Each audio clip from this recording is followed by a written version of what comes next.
ஆட்டுக்குட்டி அண்ணாமலை என சீமான் அண்ணாமலையை சகட்டு மேனிக்கு பேசிய திமுக பேச்சாளர். அந்த ஆட்டுக்குட்டி அண்ணாமலை டைம் உள்ளடா பைத்தியக்கார பயல. நாங்க முட்டை தமிழ்நாட்டுல மட்டுமாயா டாஸ்மார்க் வைக்கிறோம். மோடியையும் விட்டு வைக்காமல் வெளுத்தெடுத்த திமுக பேச்சாளர் சுஜாதா.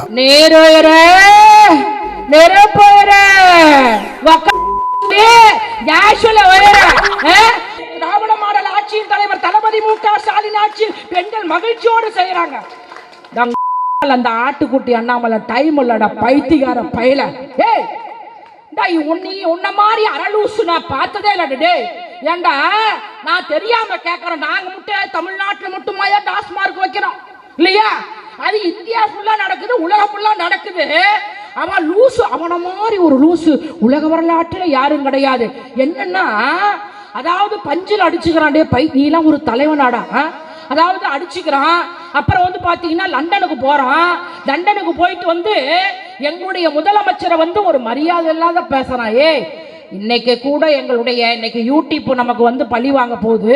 இன்னைக்கு கூட பார்த்தோம் என்று சொன்னால் வந்தால் கூட எங்களுடைய தலைவர் தளபதி மு.க. ஸ்டாலின், மாண்புமிகு இளையவர் உதயநிதி ஸ்டாலின் அவர்களும் ஒருவரை தரைக்குருவாக பேச வேண்டாம் என்று சொல்வார்கள்.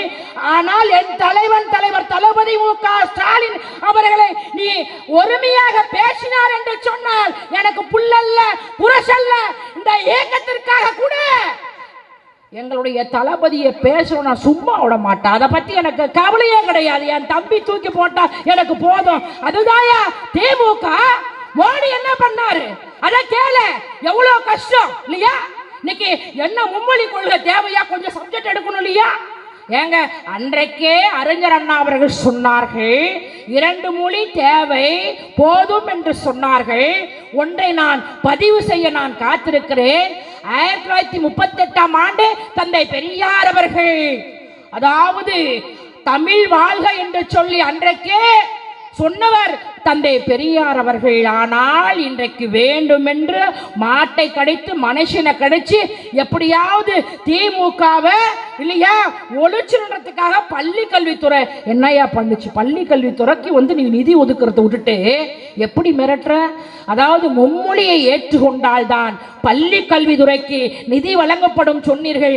ஆனால் இந்த பட்ஜெட்டிலே மாண்புமிகு முதலமைச்சர் 10,000 கோடி கொடுத்தாலும் மும்மொழி கொள்கையை ஏற்றுக்கொள்ள மாட்டேன், அதற்காக மாணவர்கள் அதாவது இது பண்ணக்கூடாதுன்னு இந்த பட்ஜெட்டிலே நிதி ஒதுக்கி இருக்கக்கூடிய ஒரே ஒரு முதலமைச்சர் மாண்புமிகு தலைவர் தளபதி மு.க. ஸ்டாலின். ஆட்டுக்குட்டி அண்ணாமலையை அடக்கி வாசி.